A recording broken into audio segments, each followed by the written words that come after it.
चार। एक दल रेंगे हाथी और घोड़ा, एक दल रेंगे ऊंट, गा भैया एक दल रेंगे ऊंट। मड़वा मनाचे गणेश कुमारी, चमके चारों फूट, गा भैया चमके चारों फूट। अरे एक दल रेंगे हाथी और घोड़ा, एक दल रेंगे ऊंट, का भैया एक दल रेंगे ऊंट। मड़वा नाचे गणेश कुमारी, चमके चारों फूट, का भैया चमके चारों फूट।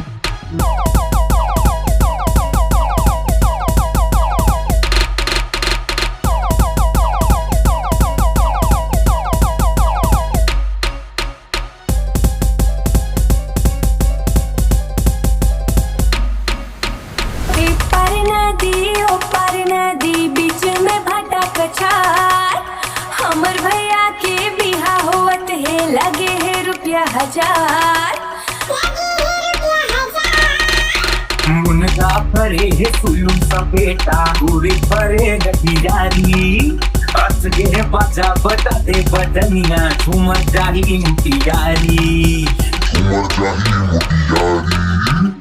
एक दल रेंगे हाथी और घोड़ा, एक दल रेंगे ऊंट, गा भैया एक दल रेंगे ऊंट।